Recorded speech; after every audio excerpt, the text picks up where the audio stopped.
Alright, testing my voice here.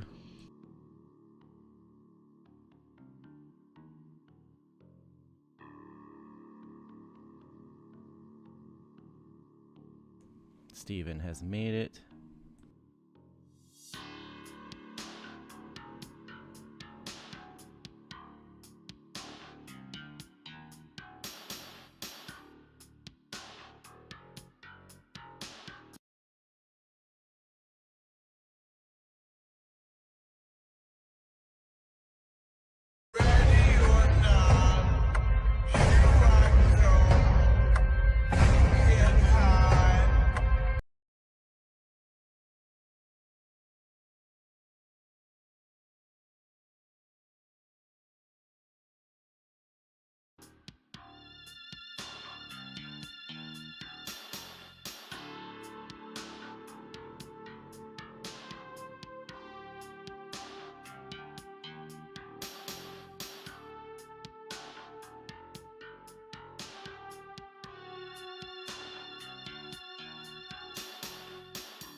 Alright, everybody.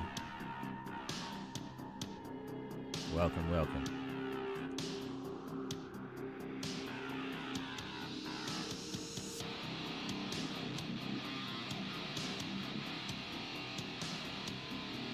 So basically, I wanted to play Starfield, but I wanted to stream, and the best way for me to do both was have gameplay on Twitch and do my regular stream over here.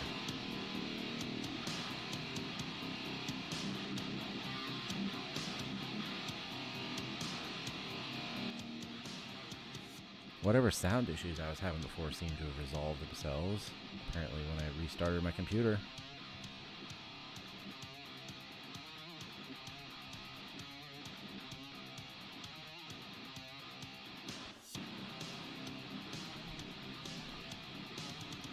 Alright, looks like we got Agent Tomcat and Steven is here. I think, Steven, this is the first time you came to my chat.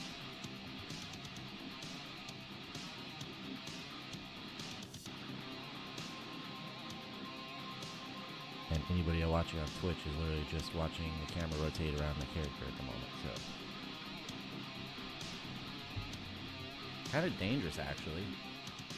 Some random pirate or something could come kill me.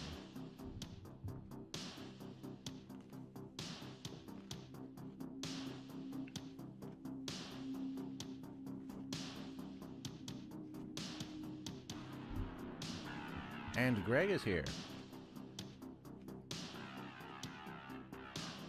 The whole gang is showing up. What's going on?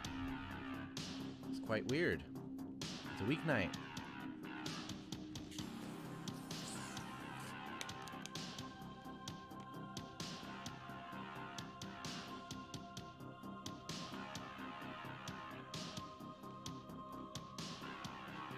Somehow I managed to transplant everything from my desk to my coffee table. The mic boom just barely attaches to the coffee table. It's extremely tight. That's what she said.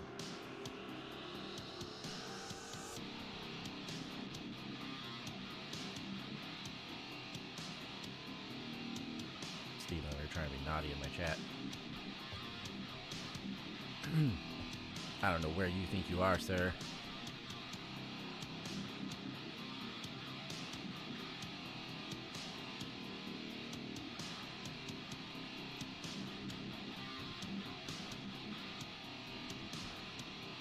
Alright, so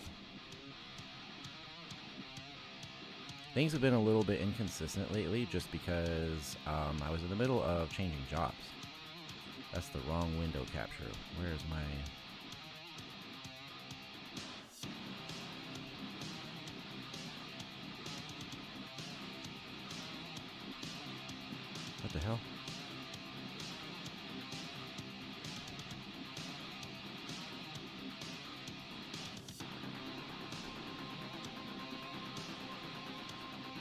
There it is.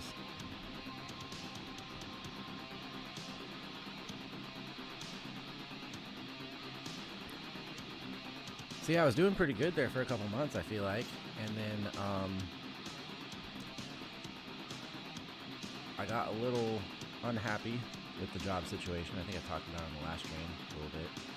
Got a little unhappy with the job situation and started looking for another job, doing interviews and orientation and all that, and then I got scheduled. So it's a little bit different than the setup I had before. So I don't think I'll be able to have a consistent schedule anymore. Kind of sucks, but it is what it is. I actually think what I'll do from now on is when my schedule comes out for the week at work, I'll start kind of looking at that and whatever other plans I might have for the week, and just creating a weekly schedule and putting that out. So I guess each week people can figure out what I'm doing.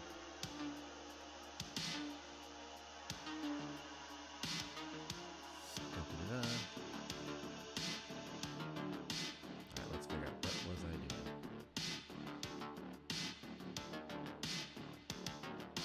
Exploring this random planet. Been trying to find titanium actually, because there's a warehouse I need to be able to build to store a bunch of crap. Basically, the last like 3 sessions of Starfield I've played has been me trying to offload crap from my storage, or from my cargo. So my ship isn't full all the time.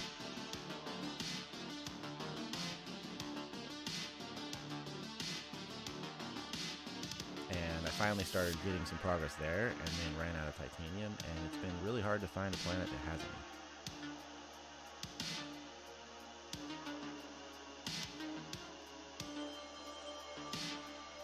Also, combat seems to have gotten a little bit more challenging in space.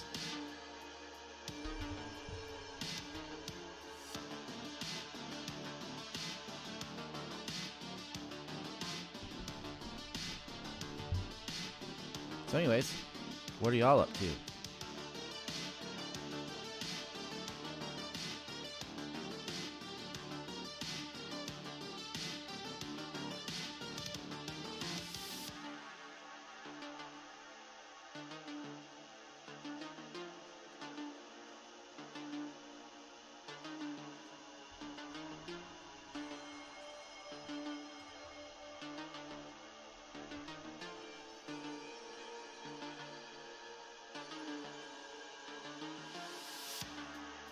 I don't know how I did that. I looked away from the screen for a second and looked back and I was like, wait a minute. The structure disappeared.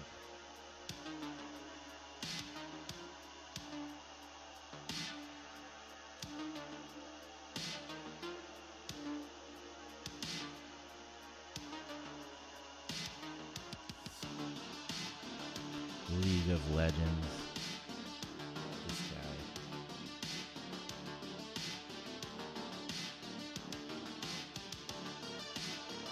I remember I used to see your status on Xbox Live would say that all the time. That you, like, through Discord or something, it was updating. Said you were playing League of Legends. I was like, is that all this guy ever does?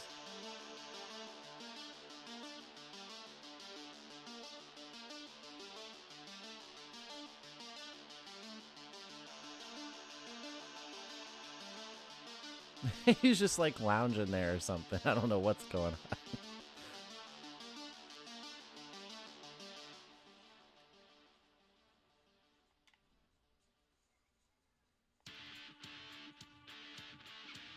But you're still alive. Die. Okay, these guys are a little bit... There's a little bit more than I thought.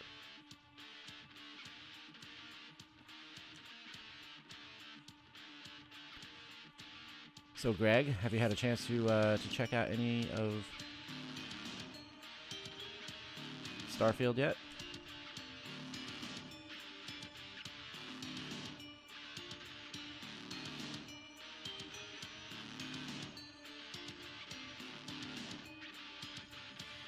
Where is he? Well, I'm not gonna hit him, I guess.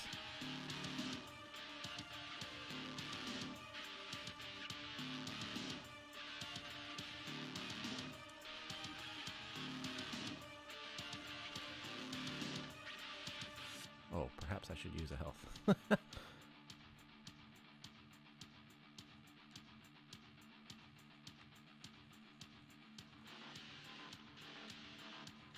Well, that's interesting. It changed the color of, oh my god, I'm already dying again.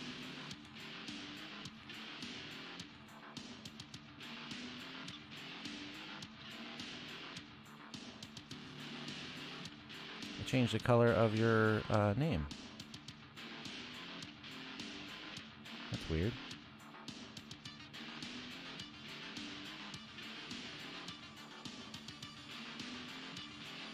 You're taking you down. Is that what you got? He can't feed.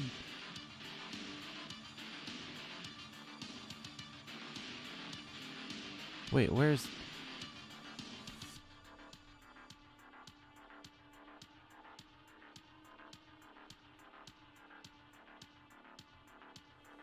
Wait, I'm confused. In my chat... Is it importing my chat from Twitch?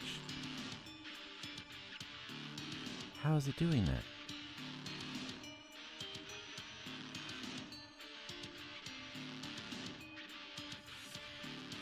Tomcat, are you... Yo, that's crazy.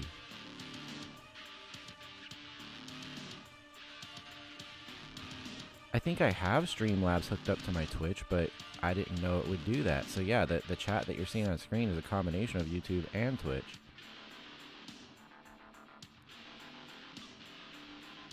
Because I started seeing different colors on there. I'm like, it doesn't normally do that. Usually it just has all the same color.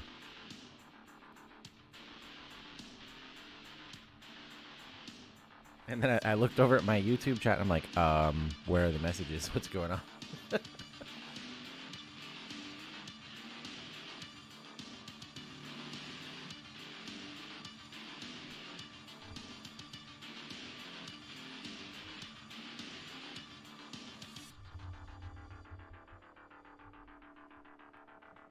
Well, that's pretty darn cool.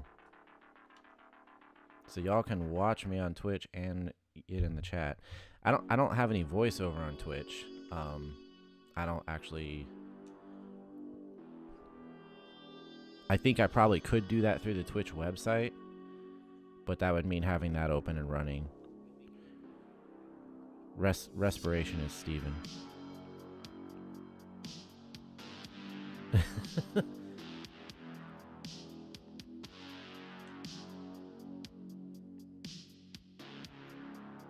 One day when I have a better computer, I might be able to handle all that kind of stuff. I'm streaming Twitch directly from, or streaming to Twitch directly from my Xbox. And then my laptop is doing the YouTube stuff, so they're separate things. Smoked salmon for today. I'll take that. I don't just do the gameplay on YouTube because I really don't want...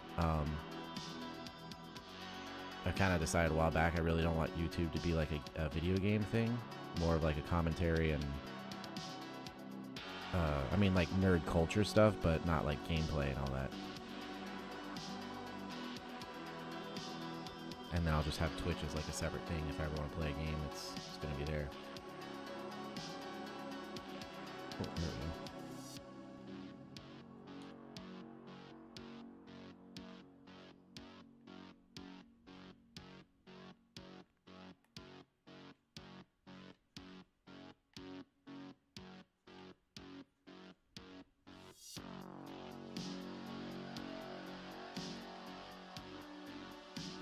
This is my favorite gun. I love this Nova Light thing.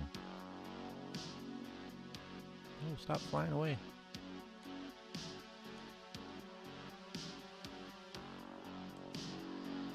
So, okay, so Greg, so you said you played a little bit of Starfield. How have you not played a lot and become extremely addicted?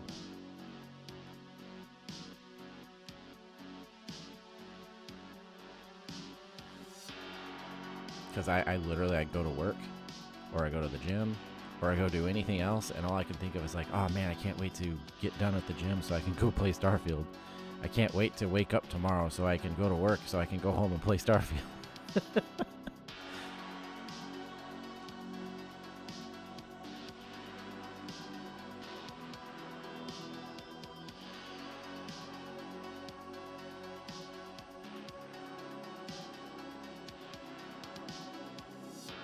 And then I end up doing a bunch of just wandering around in random moons and crap. It is very cold. Actually, these are some of my favorite like places to explore or to check out, as these like really frozen wasteland type planets and moons.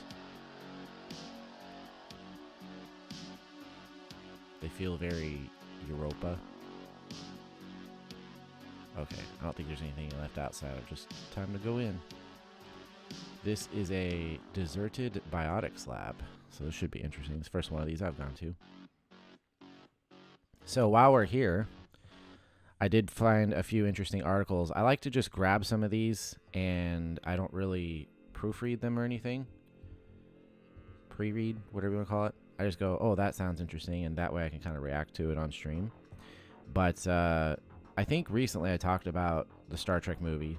I've actually talked about it in videos I've made multiple times. But we've, of course, been waiting for there to be any kind of solid news on Star Trek 4, I guess we'll call it, since it would be the fourth of the new Star Trek films, although there is already a Star Trek 4 from the 80s. Let's go hit this guy on the head real quick. Whoop!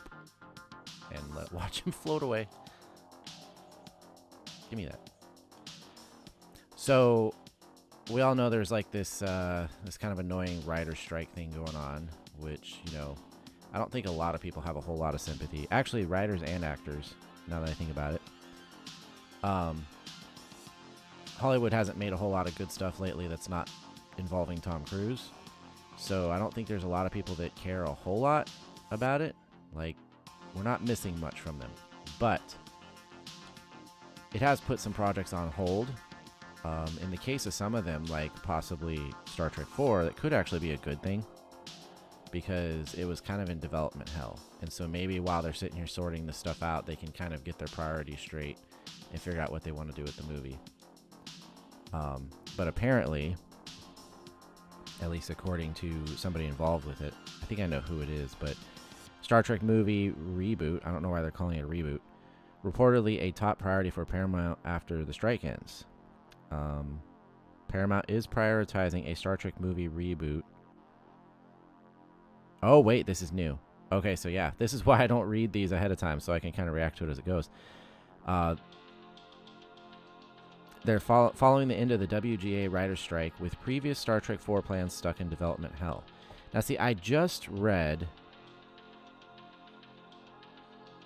Maybe this is somebody else, but I just read somebody else that was involved in the development for Star Trek 4. We'll just call it Star Trek 4. My companion scared you? How's that? That they had just said that they were ready to get back to work on this movie, so I don't know what they're saying. Obviously, many high-profile filmmakers have left the project. This has been talked about multiple times. I think this would be dumb, though. I don't know. Let's see. A new report suggests that Paramount's next Star Trek movie could be a reboot, as the studio focuses on TV and movie production post-strike.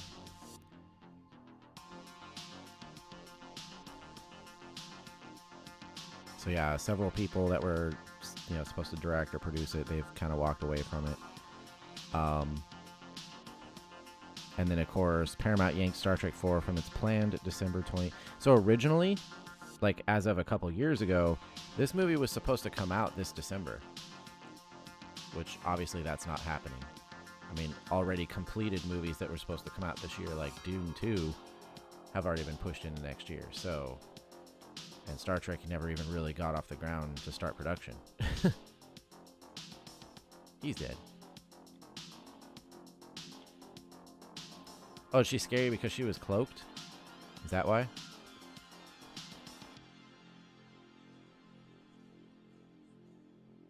She's got on a piece of equipment that when she like crouches, it like disguises her. It's like chameleon stuff. Where the heck? Oh. This is interesting, having their bodies like float off because of the low gravity.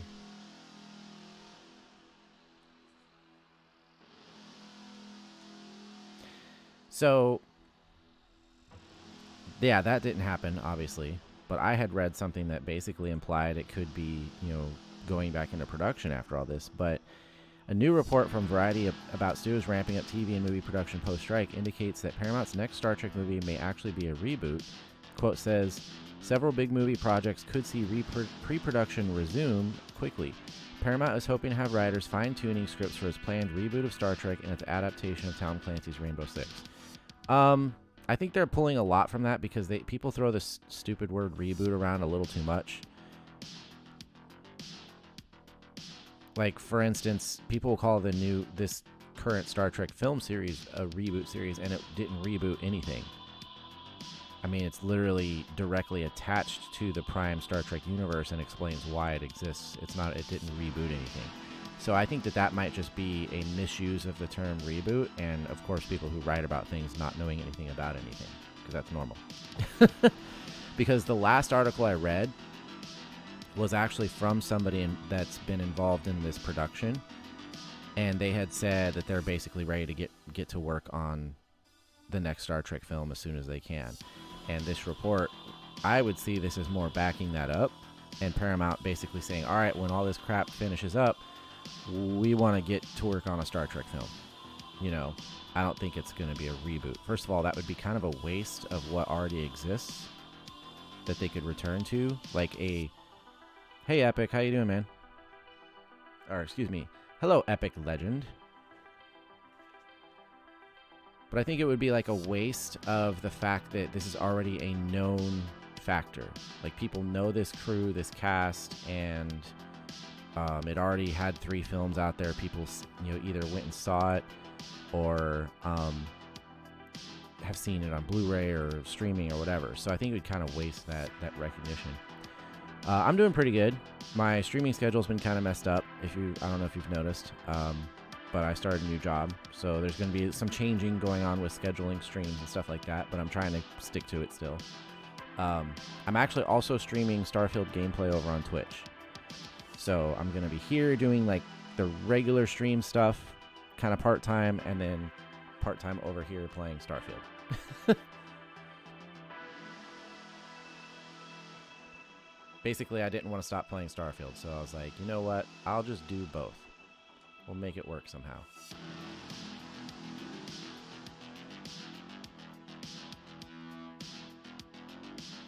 He's talking to me.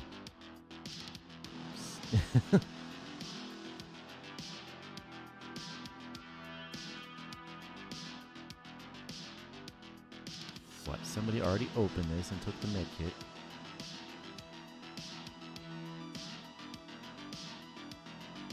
It is really good. I don't want to say it's like Fallout or Skyrim in space, but in the sense of it is in fact a Bethesda RPG, and it takes place in space, then yeah, that part would be accurate. It has a lot of the same hallmarks and elements of gameplay, but in many ways just so much better on so many levels. And then of course the greatly expanded aspect of being a sci-fi space universe. So there's just a lot of things going on, a lot of options, a lot of ways for you to explore the world and go different places. And I mean, Bethesda RPGs always are pretty expansive, but I think this is taking it to another level.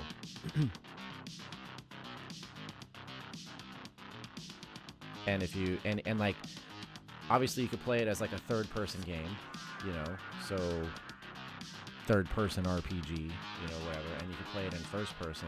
And when it comes to like shooting mechanics and stuff, I mean, it's easily the best first-person combat that Bethesda has made, but it's also just really solid FPS shooting in general.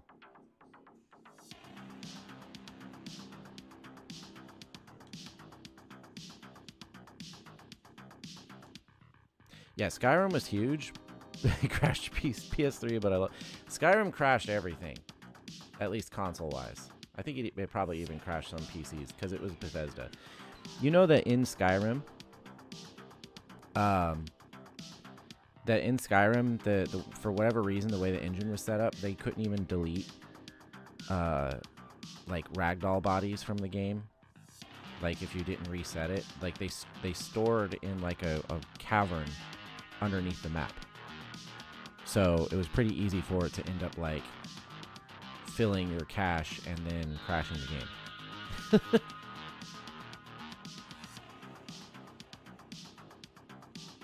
Hi guys. Voop. I love sneaking up on these people.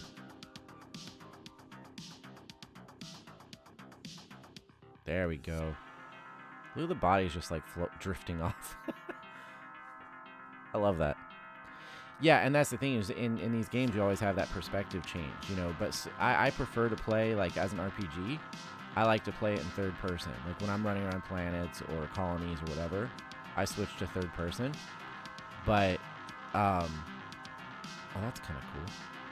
But when I'm getting into any kind of combat situation, especially indoors, I switch to the first person perspective.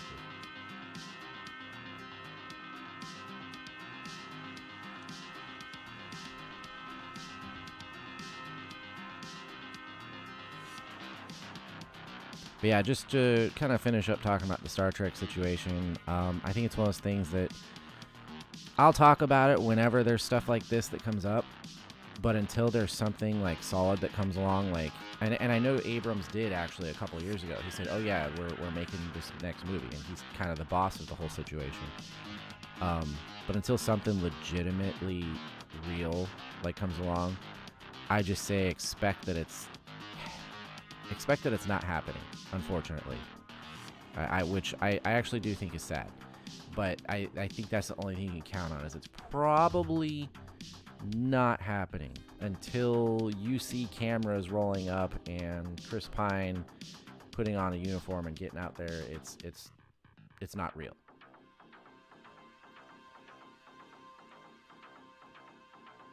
It's all just speculation and rumors, you know. But we kind of live off that as well.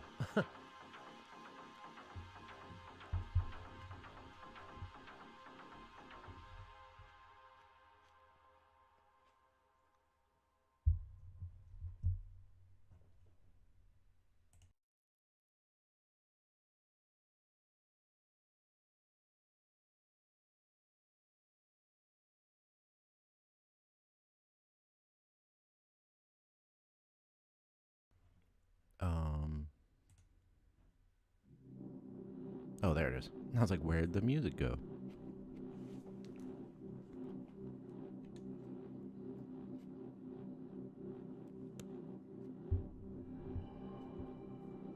I think it's time to career change. I love reading these notes in the computers and stuff. Yeah, Steven, Starfield's about as good as it gets for if you want a space RPG.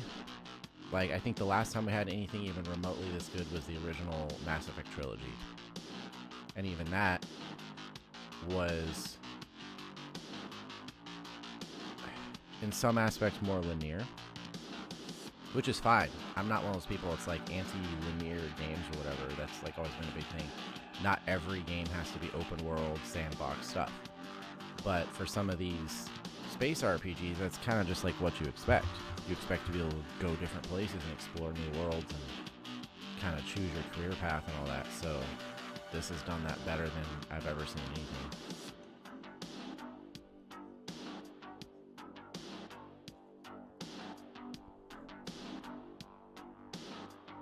Oh boy, hundreds of new crop circles found across the world, puzzling scientists.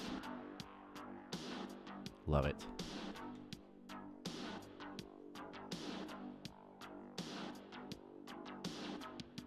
You're not supposed to be... What the heck? Is she actually giving us a chance to leave? That's weird. Here. That grenade did not do, like, anything.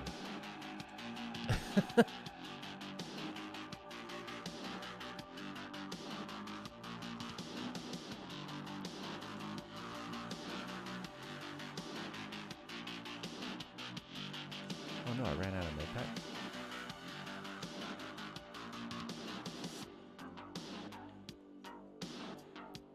Whoop!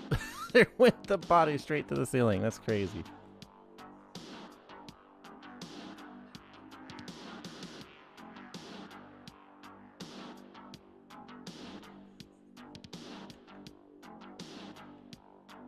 Titanium calibrated regulator. Don't need it.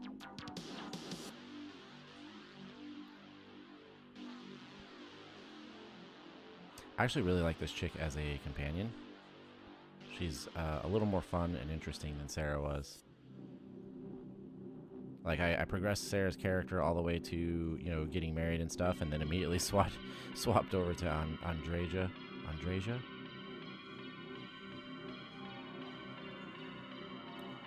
Like, I'm sorry, in these games, I always steal stuff. There's credits in a box, there's med packs or whatever, I steal it. And Sarah would basically always complain at me.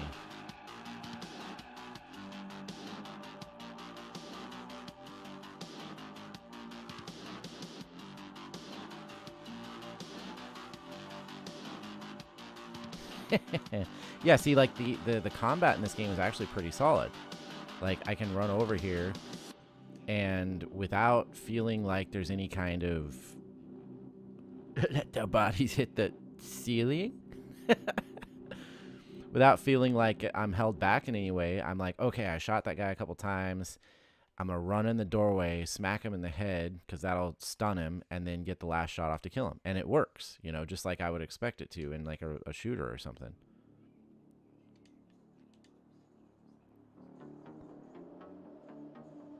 She's fighting people by herself.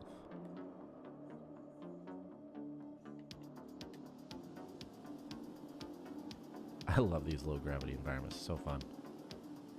I wonder if some of these people, you can hit the pack and get it to blow off and like send them shooting into the roof or something, or blow up on them.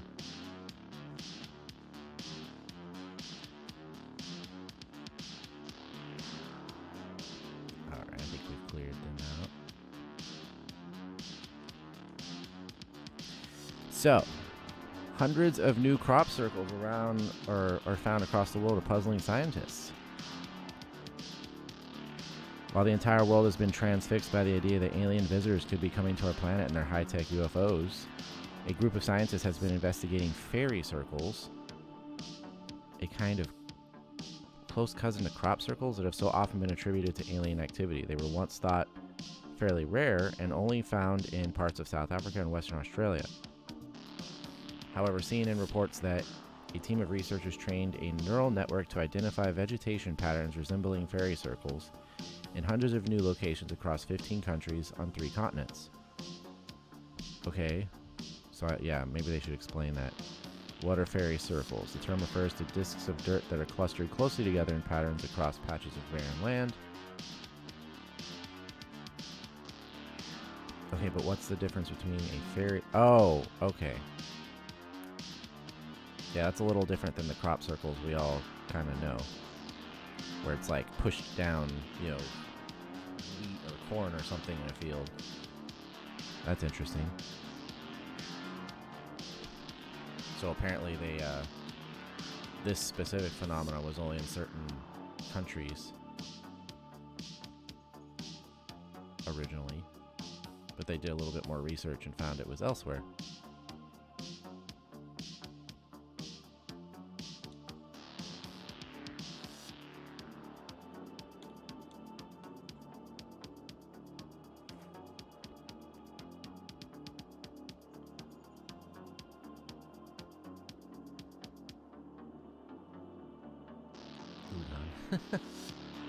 I like some of the food items they have in this game.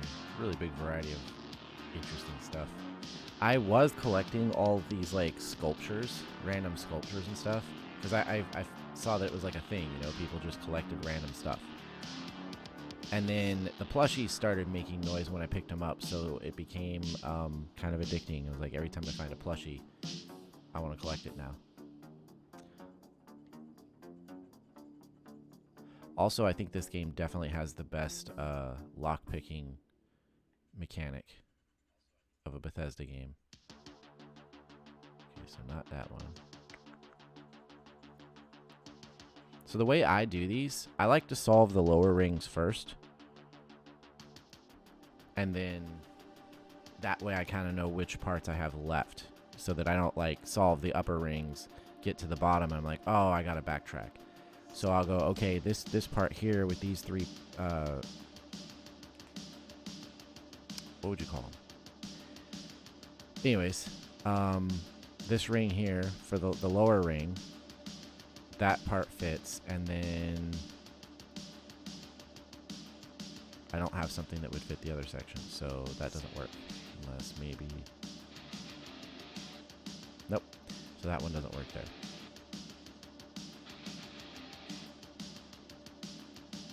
Yeah, I always feel like it's a better idea to solve the bottom part first, and then you kind of know what you have left.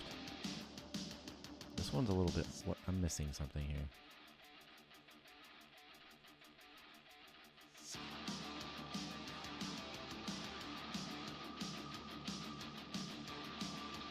Maybe I won't be able to do that with this one.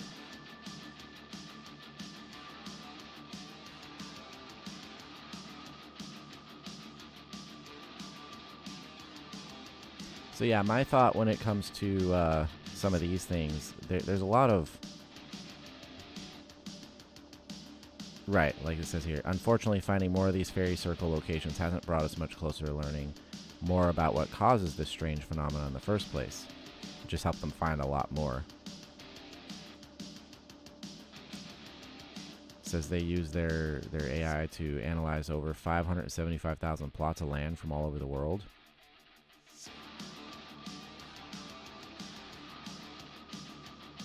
Made sure to double check its findings, discount any false positives. After doing so, they discovered a whopping 263 dryland locations that seemingly had the same kinds of fairy circles that were observed in previous locations. The new circle findings were primarily located in Southwest Australia, Midwestern Asia, and assorted spots throughout Africa.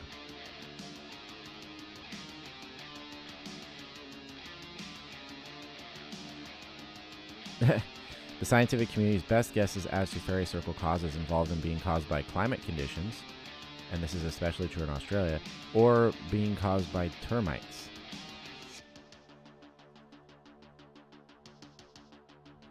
Fascinating.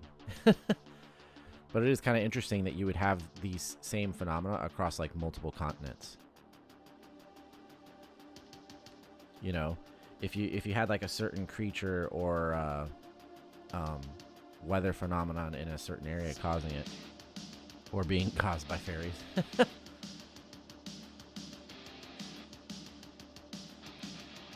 It's just always interesting when they're not localized. When you're like, oh look, we discovered this thing, and then suddenly you're like, oh wait, it's kind of all over the place.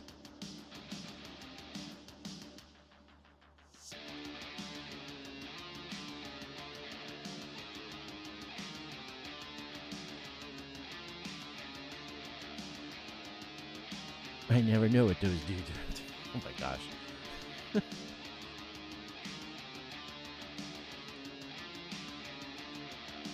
I don't use energy weapons. I can't remember if this one... It does actually do damage. I picked one up before that I felt like I had been tricked on. I was like, oh, this looks really cool. I thought it was like an energy shotgun. And apparently all it does was it stunned people. Which I am not playing a pacifist character, so that kind of did me no good.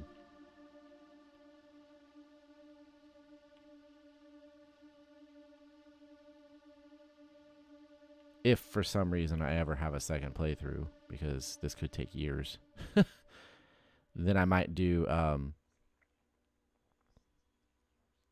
might be a bad guy, like a pirate or something. Alright, I think I've searched this room enough. I think I've looked it over like 3 times.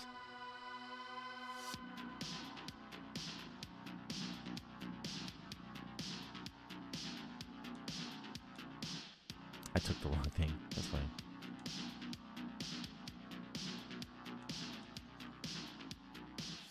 Usually when you go into these places, you clear it out, you kill all the people, you search and stuff. It's basically a dungeon. Like if you're playing any other kind of RPGs, specifically stuff like Skyrim or even like Fallout and stuff like that, most RPGs have dungeons, and that's kind of what all these little bases, like abandoned outpost this or whatever, they're essentially a dungeon. You go in, you find a bunch of bad guys, you clear them out, you find some cool loot, and usually somewhere at the bottom, or perhaps right here. You'll find like some kind of cool item or a cache of items that's really useful. Kind of makes the whole thing worthwhile.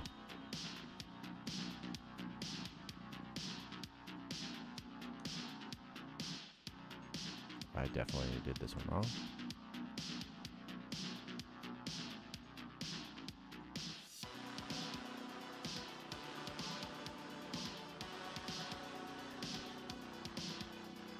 What the? Okay.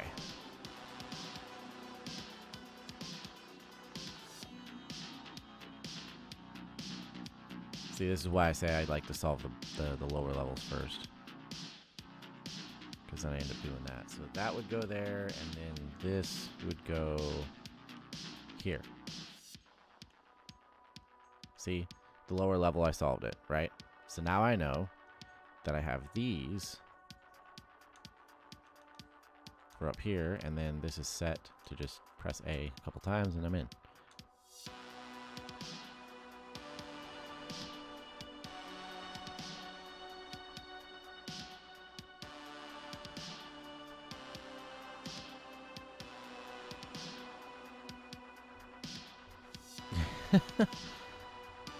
Well, either way. So looking at the fairy circles there, that is an interesting phenomenon compared to regular crop circles.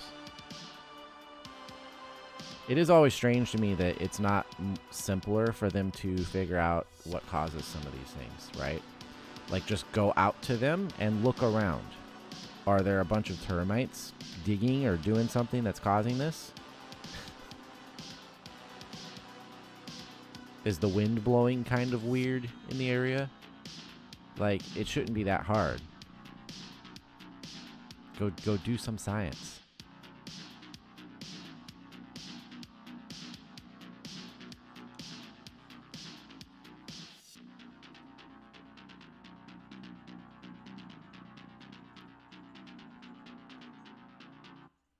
And it always feels like a shame because it feels like the only people who actually do go out into the field and investigate a lot of these things are kind of the kooks.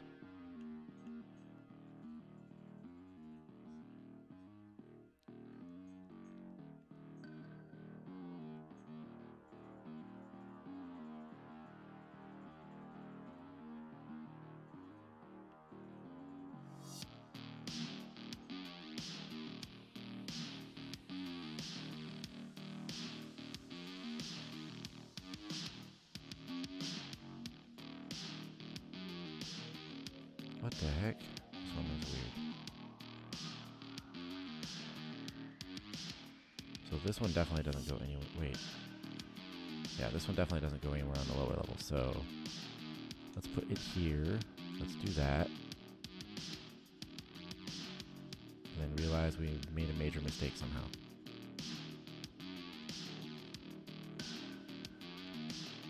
Bruh.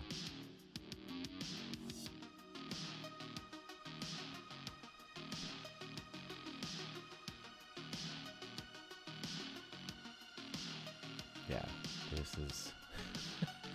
This was not correct.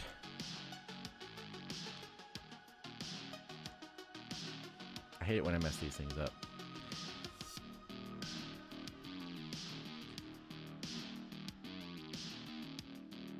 Speaking of Starfield, since I'm playing that over on Twitch.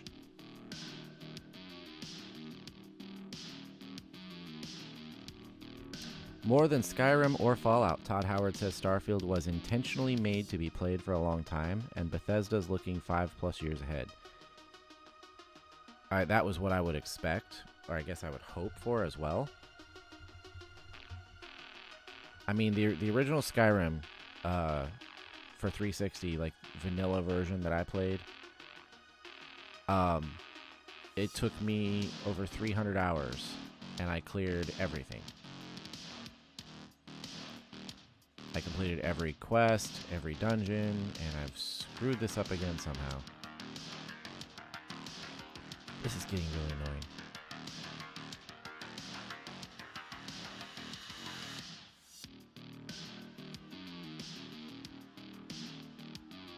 Because this one definitely doesn't go anywhere up here. does not fit anywhere. This one could go here. And that's it. So it could go here. There was a problem with the server. What's going on with YouTube? But anyways, that was basically what I would have expected out of this game. With Skyrim, I put over 300 hours into the vanilla version. Completed everything, 100% of the game. Except, I guess I can't say 100%. I did everything except one thing.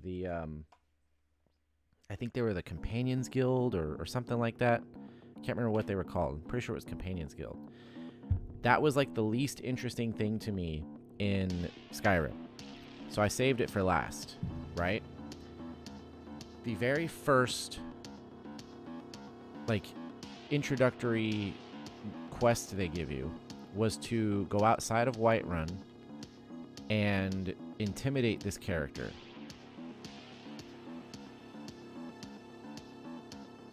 Unfortunately, when I went to do that, it turned out that character was dead, and they had been dead since the absolute very beginning of the game when the dragon first attacks outside of Whiterun, and you all go out there and fight it off. One of the NPCs that died during that battle was then selected as the NPC I was supposed to go beat up and intimidate. So I could not progress that storyline. They later did a patch to fix those kinds of issues. The problem was my save, it still wouldn't progress beyond that. Like they made the fix, but it wasn't like retroactive. So that was the only thing I could never complete in Skyrim. But everything else I did. It was amazing, epic game, and like I said, it took about 300 plus hours. And then there was, the DLCs that came later. Fallout 3 was a huge playthrough. I know probably Fallout 4 as well. I didn't play it. I only expected something like Starfield to be even bigger, right? And so this all kind of made sense to me. Bethesda boss Todd Howard says Starfield was designed and built for longevity, even more so than RPGs like Skyrim or any of the modern Fallouts, with the studio already considering how the game will evolve for years and years to come. That's exciting.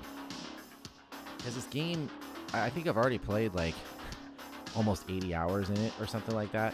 And no, most of it was not sitting here on this stupid lock screen. I've already put like 80 hours into this game, and a lot of that I haven't done anything. Like I've barely progressed the main quest line. I've done a few other like kind of major side quests and stuff. I quickly got the Sarah character like to a point where I married her. But like a lot of what I've done, I assume I still have hundreds of hours of gameplay left in this, without any kind of DLC or anything. Office key, huh? I'll take that.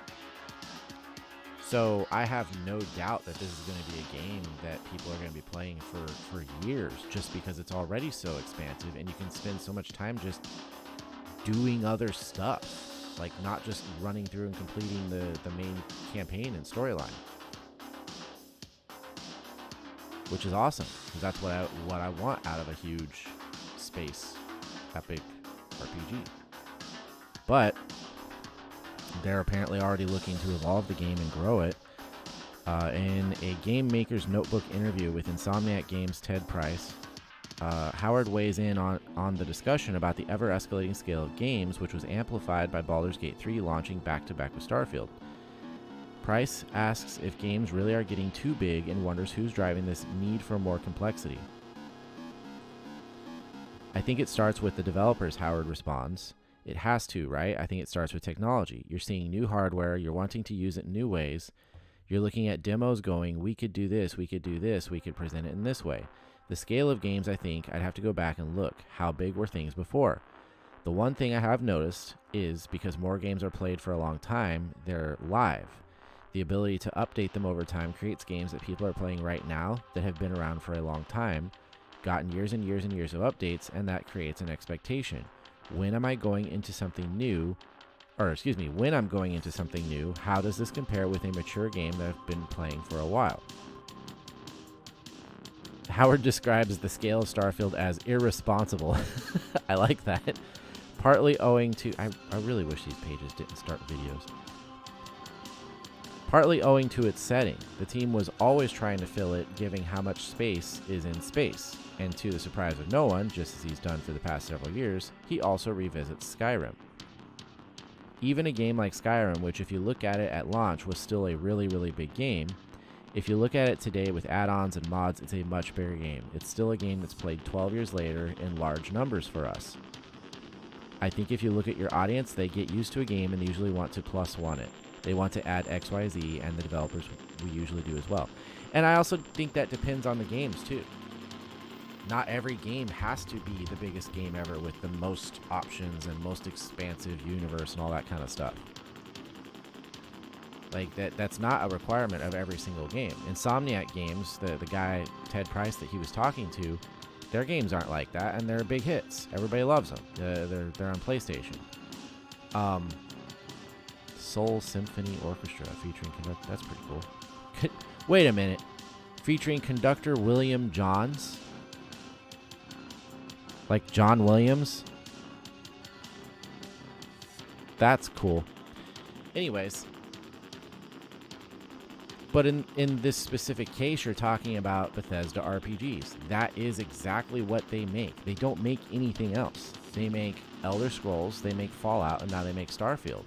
All they do is make expansive, like, very large, complex RPGs with a lot going on, a lot of options. I'm going to leave this base because if I don't, all anybody's ever going to see is me literally just wandering in circles, trying to figure out where I am. Oh, wait. Only entryway key. What does that say? I need to find a key, so I guess I do need to wander around in circles. Where is this key at? I thought I opened the door with a computer or something. Anyways, so if you're gonna play a Bethesda RPG, you expect those things. And then if you're gonna play a Bethesda RPG set in space, like he says, there's a lot of space in space. So you would hope that you're going to get a game that's going to be played for years and years and years. I imagine on PC there's going to be mods and all that kind of thing. I wonder if they'll ever, because I know they opened up Skyrim Special Edition on console to mods. I wonder if they have any sort of plans in the background to ever allow that with Starfield. That'd be kind of cool.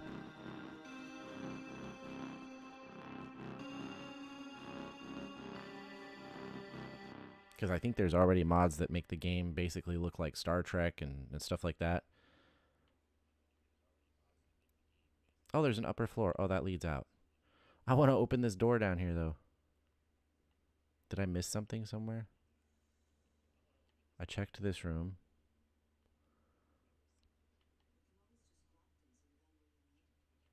I'm aware that I can drop things.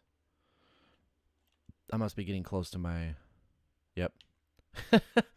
I always know when I'm actually getting close to my my carry limit, because the companion characters basically always tell you that you're carrying a bunch of junk. I came in this room already. I thought I unlocked the doors. Unlock office door. Unlocking. Okay. Open storage room. Opening.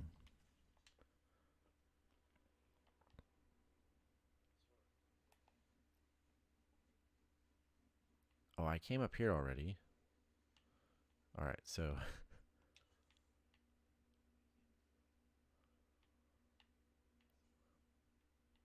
Where was that door? Over here. Yeah, there's got to be a key sitting around somewhere that I missed.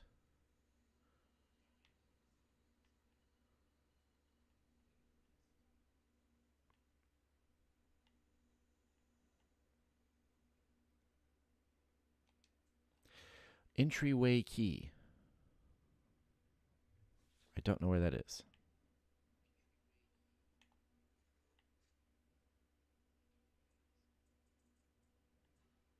All that time that I spent wandering around in circles or trying to unlock that one lock, I could probably have found it. What the heck? Dish rag. Like I want to pick up a dish rag. Some of this stuff is kind of funny because it's obviously it's there to make the game look real, but you can pick some of it up to use as like your own decorations as well. Okay, well this is going to be annoying if there's like a key somewhere and for some reason I can't find it.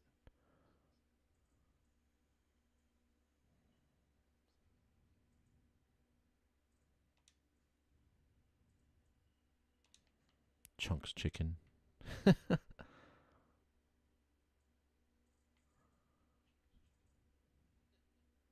Like if it was going to be anywhere. No way. It's right here. That's awesome. Just sitting right in front of me. That looks like my phone stand.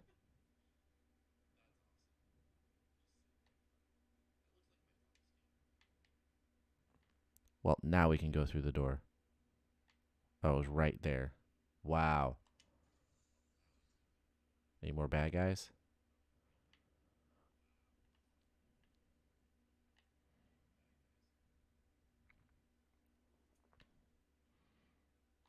But that also, like I said, that becomes exciting for the future of the game because you could be playing it right now, and as we saw with Cyberpunk, obviously Starfield launched in a way better condition than Cyberpunk did.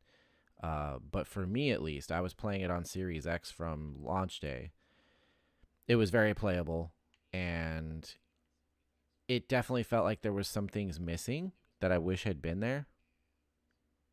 But they did a very good job of down the road updating the game and not only adding new features and refining features that already existed, but obviously making the game more consistent and playable across all platforms. But either way, they did the same thing though. Like the expansion that just came out, I haven't had the money to buy it yet, but I definitely intend to. Phantom Liberty.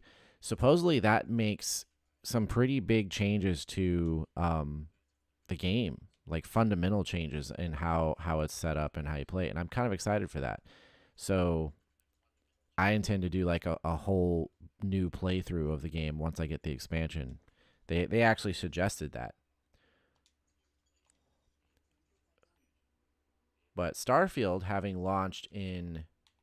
actually launched in, good condition, which is shocking in today's world. I'm pretty excited that Bethesda basically doesn't need to fix the game. They can simply work on adding to it or improving it. Like they may add more when it comes to Starship gameplay. How that works. There's a lot of opportunity there.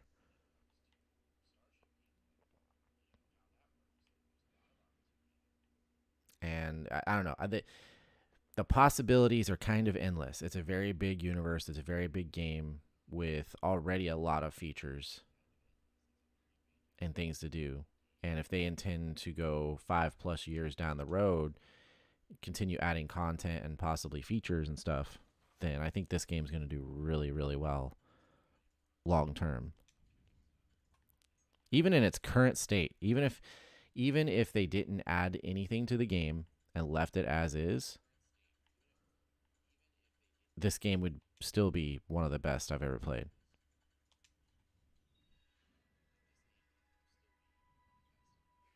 Oh, I don't want to turn those on.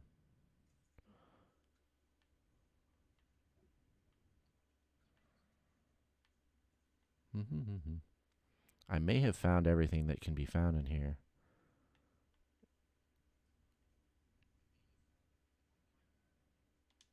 I always like to make sure, though. Unfortunately, my lock picking skill is not as high as I would like it to be. I've put a lot of skills points into like starship stuff. Like my tech tree is most of what I've put my points into. I've put 0 into science.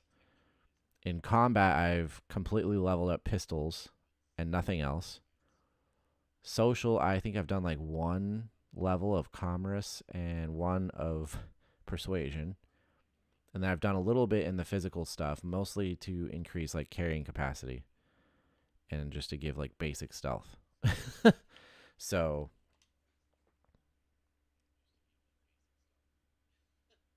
you should watch more lockpicking lawyer.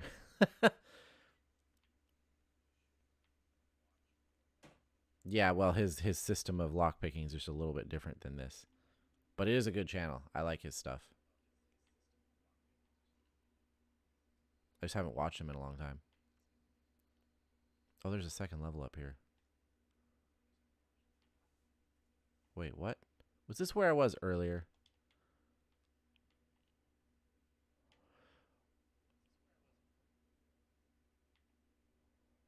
No, this is a different area. It has to be.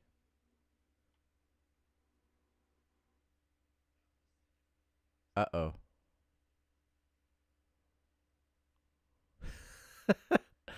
I think the game crashed.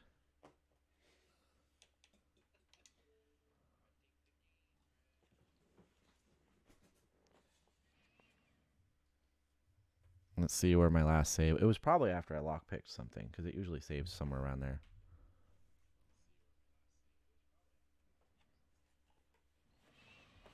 So while this restarts, Howard reiterates what Bethesda teased in previous Starfield updates. The studio is actively looking to polish and add features in response to player feedback.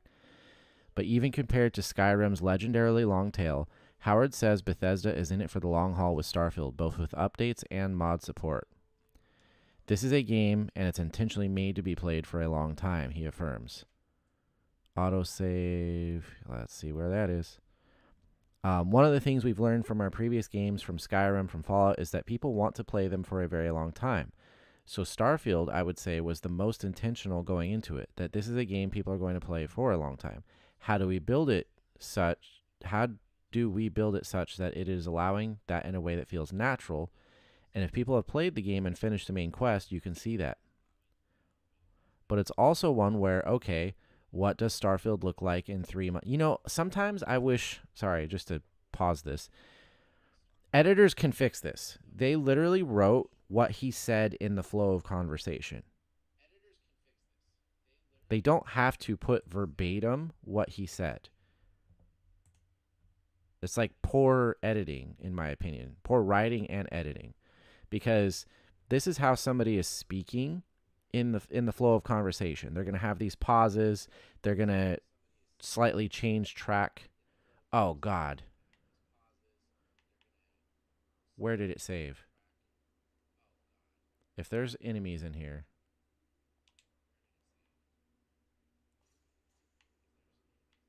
okay, I believe.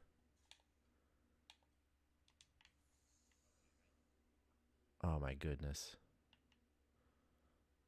I hope this was after. I should have checked the time on the save. Is that door open? That would tell me. Nope.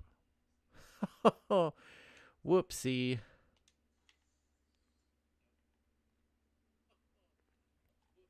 Anyways, sorry, this is just a nitpick of mine. I feel like writing and editing on the internet these days is really lazy and sloppy. Anyways, back to what he was saying, because he's speaking in like his own cadence, and as people speak, they will have like track changes, and he'll get to a certain point in a statement, and as he's saying it, he's analyzing it and kind of readjusting what he's going to say as he goes, right? The editor or the writer can adjust for that and make this more professional. Anyways, but it's also one where, okay, what does Starfield look like in 3 months? What does it look like in 6 months, a year, 2 years, 3 years, 4 years, or 5 years? We've learned that that's going to happen, so let's be ready for it, make the most of it, and embrace it.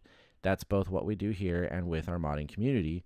We've learned so much there, giving ourselves a really, really good base of a game to build upon for everybody. And yeah, that's what it feels like. Starfield is definitely a complete game, it feels like, with plenty of things to do and ways to get sidetracked, and a really epic main story, at least from what I've experienced so far. However, you can also tell that it was purposefully designed, being a very vast space game. It was purposefully designed to allow for a future expansion and new features to be added and so on. So I'm excited to see what they come up with. If they're going to listen to player feedback, if they're going to watch, what goes on in the modding community and stuff like that, then it could end up, like, over the years, really growing into something even more special.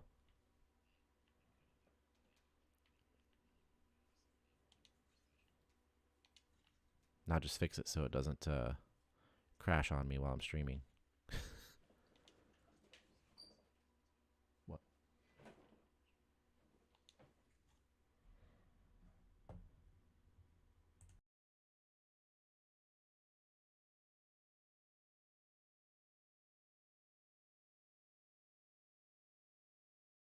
I also just realized I have no backing music happening here. I've been talking with the silence in the background.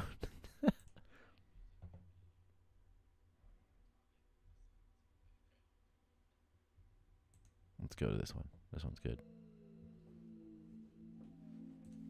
So yeah, good news there. I like everything I'm hearing. Todd Howard and Bethesda have knocked this one out of the park so far.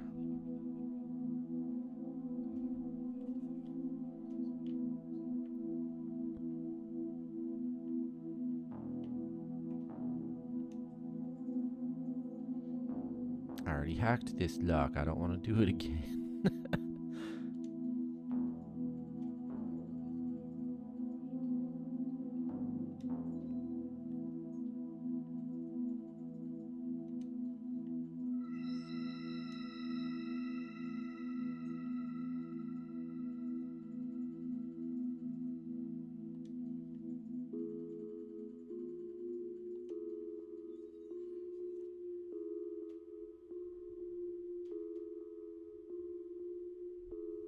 And the money is still there. Good, good. See, her reaction to stuff is so much different. She's like, oh yeah, let's not get caught or whatever, One of her traits is actually theft, I think. Whereas every time I stole something in front of Sarah, she'd be like, you shouldn't be doing that, or, that's not yours. And I'm like, I'm aware of that. But there's free credits here.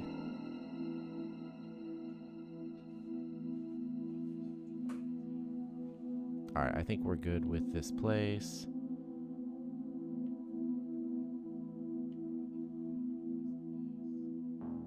I really don't think there's anything left for me here.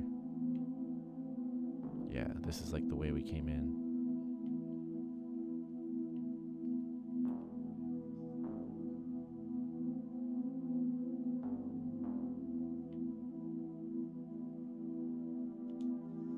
Let's get back out into space.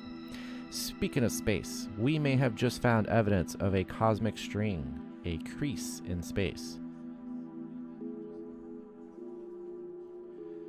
A strange pair of galaxies, several billion light years away, could be evidence of a hypothetical crease in the universe's fabric known as a cosmic string. According to analysis of the properties of the pair, the two galaxies may not be distinct objects, but a duplicate image caused by a trick of the light. And the reason the light is duplicated could be because of a scar in space between us and the galaxy, creating a gravitational lens. I think I killed everything out here. And I think I looted everything as well.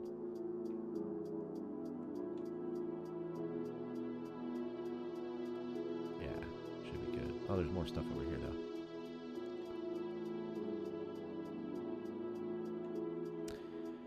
A paper describing this cosmic string candidate, led by Margarita Safanova of the Indian Institute of Astrophysics, has been accepted in the Bulletin de la Société Royale des Sciences de Liège something. Anyways, I feel like that was pretty good considering I have no idea what that says.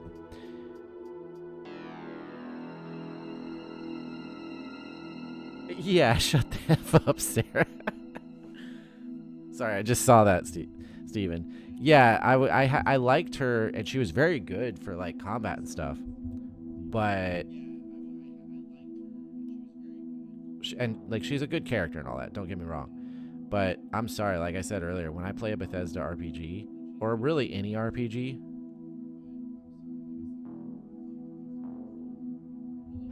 That man said accepted in... Nah, bro, I'm pretty sure I did a pretty decent job reading that, considering I have no idea what the heck it says.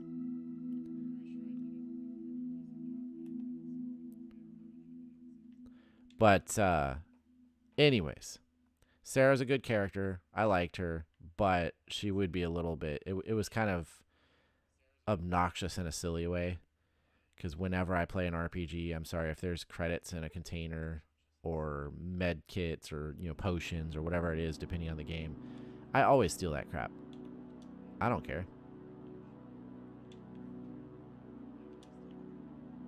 I may make all the most, like, moral decisions in the rest of the game, but I'm still stealing money and med kits.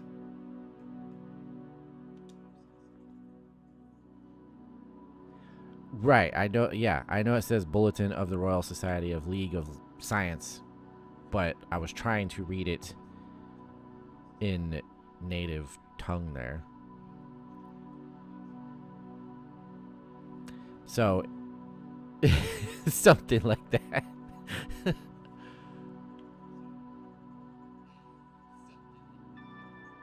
Let's see.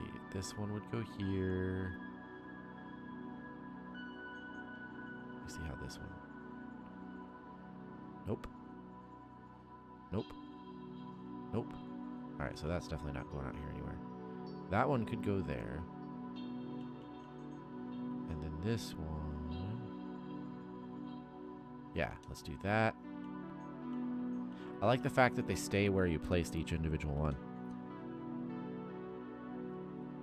Bulletin of the Royal Society of the Free Will of Sciences? Let me see.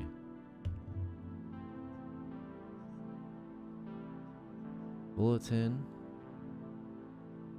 of the Royal Society. That looks correct, yeah.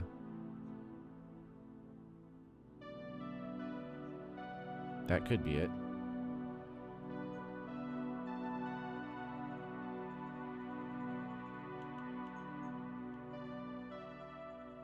Oh, I think I messed up. Wait, no, this one's correct. And then this one. Haha. Give me money. I don't know why I'm taking this book. Whenever there's a book inside... I don't know anything about other languages. I don't know. I can usually figure out, like, a lot of times I can figure out Spanish stuff. Spanish and German. Like, that's the weird thing to me, is how close those languages are to English, and people can't figure them out.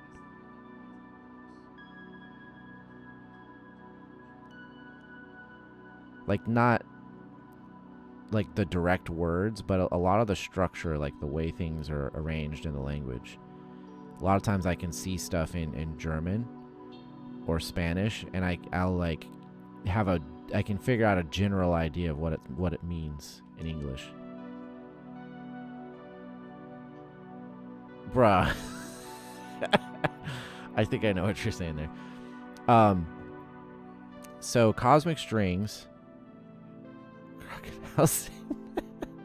are like tiny one-dimensional wrinkles or cracks through the fields of the universe, thought to have been created at the very dawn of time as reality stretched and then froze into place.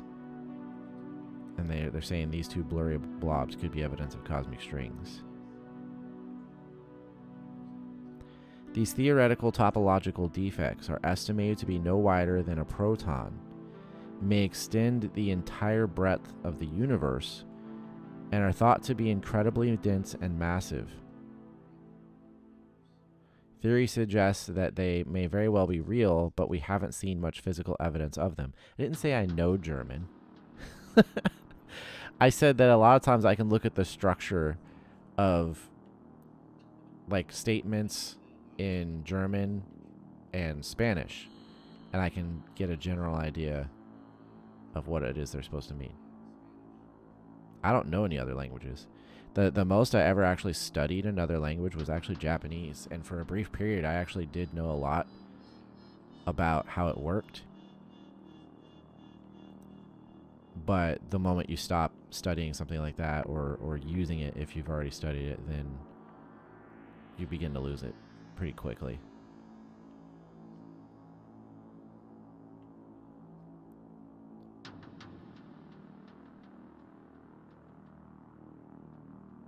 Kraken wagon. Kraken house.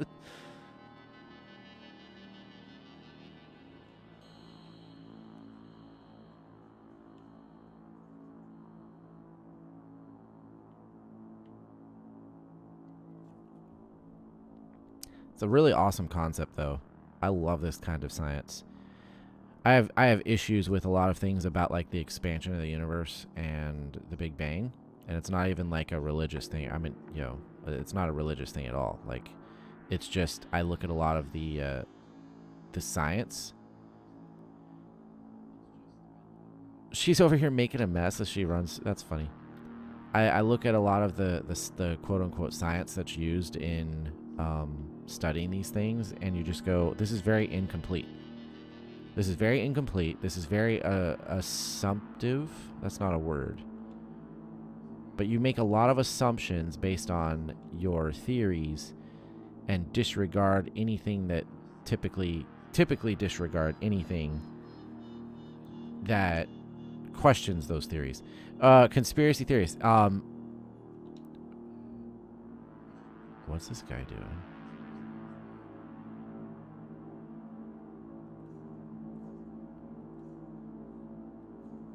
That was weird. He was like entranced by something over there. Like, yes and no.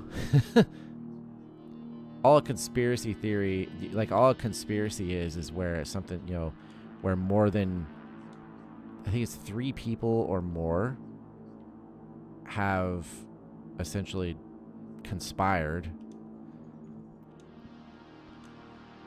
And all a conspiracy theory is where you're theorizing that some people might have actually conspired to alter something or make a plan of some sort. Don't make me, what the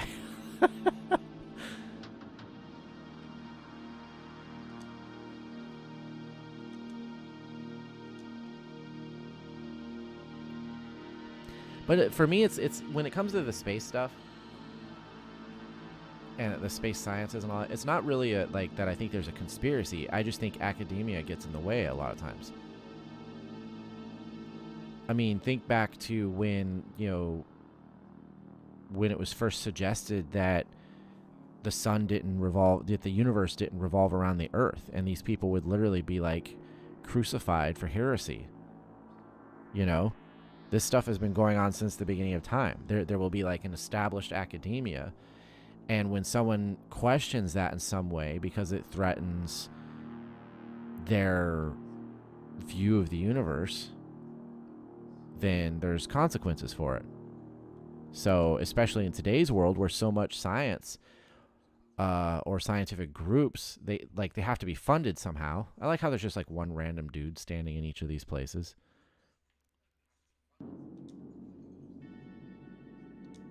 Mag pulse. What is a mag pulse? Oh, it's a gun. Oh, whoa, that's a cool rifle. I like these really utilitarian looking weapons. I'll go ahead and take that. Oh, I'm over encumbered. Anyways, and especially when it comes to the space sciences, where you have these like theories of things that have been essentially accepted as fact for like a long time, but when you really look into the science backing them, there's not much science. Like there will come a point where, oh, we figured this out, and it would be too hard to like come up with another idea, or something might threaten this idea. and we'd have to do the whole work over again. And it's like they just don't want to put that kind of effort into it. Like, we keep finding more and more evidence that the calculations of the age of the universe or the expansion of the universe are wrong. Like, just complete, like, they don't make sense or they don't work. And then they will find every way possible to ignore that new evidence or to disregard it. And the way science works, like the actual process of science, is constantly questioning your theories. And every time you find a new piece of information, you're supposed to use that and bounce it off your ideas and see if they hold up. I've got way too much stuff. I'm only 2 pounds over. The ship's right there, so it's not a big deal.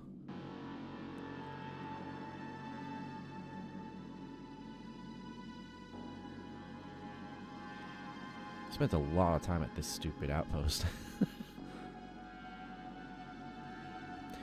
So anyways, like I said, I've got major issues with like the age of the universe, the size of the universe, the expansion theories, all that kind of stuff, right? But a lot of these other things are very interesting that go along with it. Like this idea that we might have these super dense cosmic strings that are like a one-dimensional wrinkle or crack in the field of the universe. And like this idea here is that it would be, where does it say it? Oh, here it is. They would be no wider than a proton, so essentially they barely exist. And they may extend the entire breadth of the universe, which would make sense. Okay, so if the universe did, if there was like some sort of inflationary event, at the start of the universe, then you could have these like topological defects in the fabric of space from that, close to infinitely small start. And therefore it would span the entire universe if it existed, like this is talking about. And they would be incredibly dense and massive. So imagine like a piano string across the universe. But cosmic strings are not easy to prove observationally. That's because the effects they have on the universe can look a lot like the effects. Bro, do you see this? A lot like the EF space effects. This is what I'm talking about. This is 2 completely different articles from 2 completely different writers and websites on completely different subjects. And I see this so often these days. I've talked about this before. I briefly wrote for Processors. I need to pause this stupid crap. Stop. I briefly wrote for a gaming website years ago, like a really small upstart gaming website, and everything I wrote got proofread. And if there was an error, the editor would like send it back to me like, hey, I fixed this grammatical error, I fixed this structure error, whatever. And what you mean, bro? It's always been spelled effects. Like you can't even say that properly.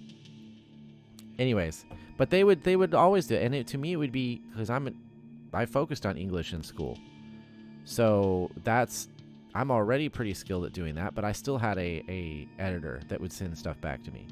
So it's crazy to me that these bigger websites, it feels like they've just gotten sloppier and lazier over the years. Anyways, the effects, so he says it correctly there, they have on the universe can look a lot like effects that have other explanations, but there can be minute differences that point more to cosmic strings than these other explanations.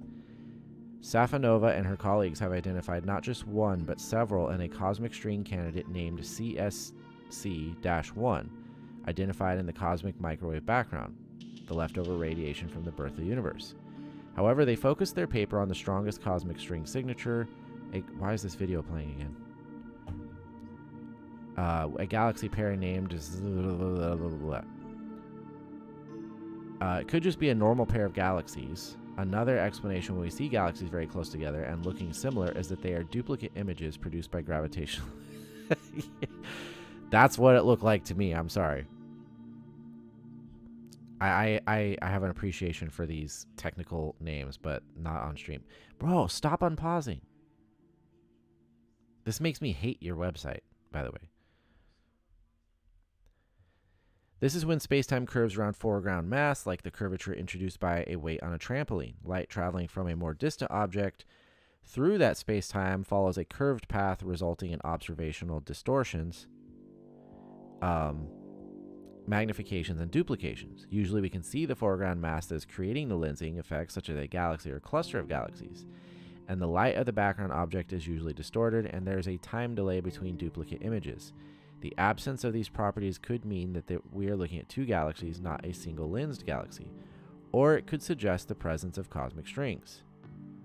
I see this stuff. That sounds like pretty decent science to me, right? It's not just making a whole bunch of assumptions. It's just asking these questions, and let's examine it further.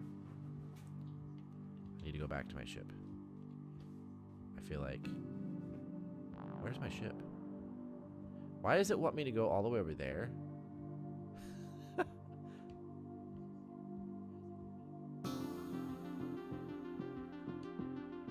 Oh, I'm carrying it. I can't fast travel. Whoops.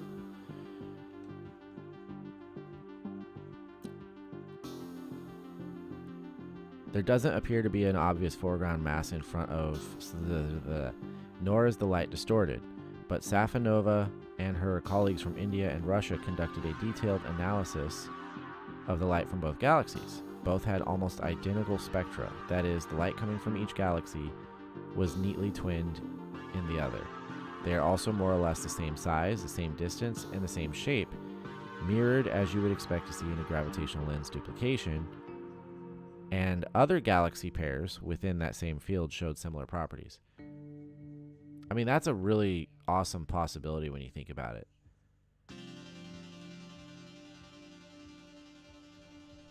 That you could have this, like, super dense, like, minuscule, like, quantum-sized, like, this particle-sized string stretched across the entire universe.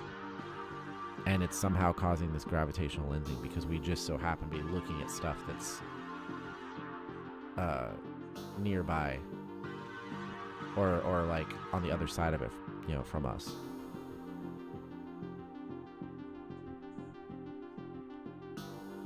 Wait, what?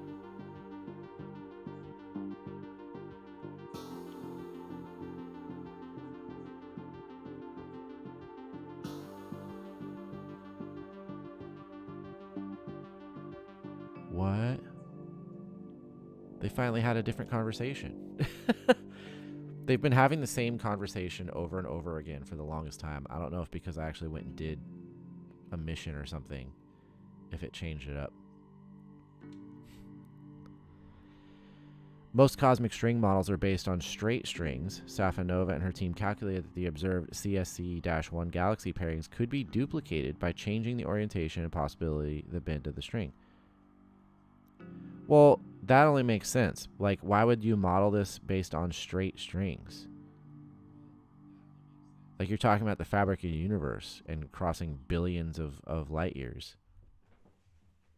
I would assume that if there was a gravitational crease or wrinkle in space-time across the universe, that it would be flowy. That it wouldn't necessarily be like just straight across the universe. It would have to be... There we go. It'd be more... I would think of it more like a string drifting in the wind or something, you know, wavy.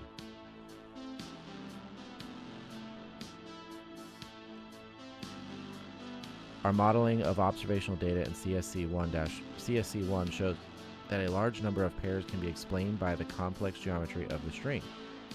Considering a model of a cosmic string with the bend in the image plane can improve the search for GL event candidates.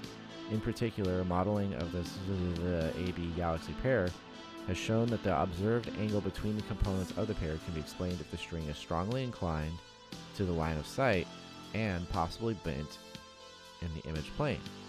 It's not a smoking gun. Detection of a cosmic string is going to require extraordinary evidence, but it does open up a new avenue for seeking these elusive objects. Pretty cool. That's pretty cool, I think.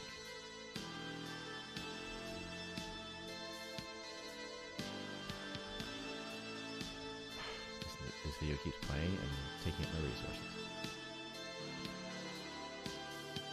But yeah, I like it when they get more imaginative with these, you know, the science. You know, instead of just passing everything off with like really generic concepts, like explore new ideas, you know. They just don't seem to do that a whole lot anymore.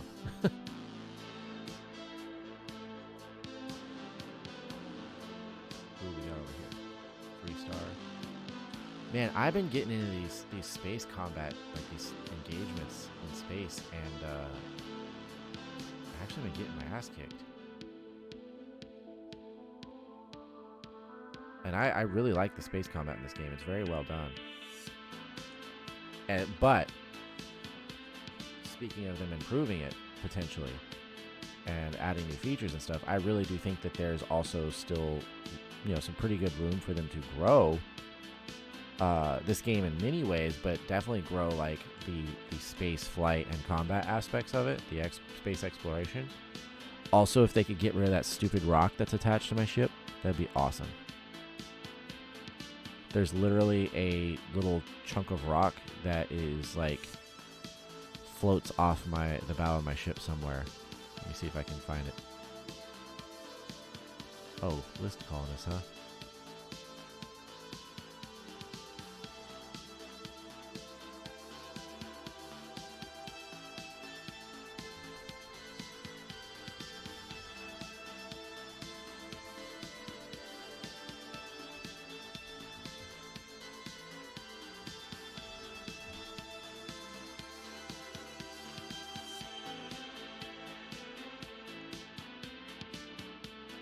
So, either who, I think I'm going to go ahead and wrap up the chatting stream for now. I've got some grapes and Mountain Dew over here I want to enjoy while I play some Starfield for the rest of the evening. But I definitely just wanted to make sure I got back on here and got a stream going. Like I said, I'll probably start publishing I don't have 20 iron to give them. This is the second time I haven't. I think it's because I put all my resources on my dang planet.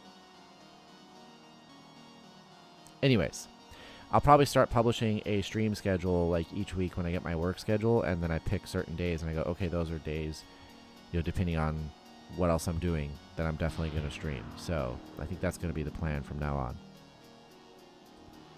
But either way, it's been fun.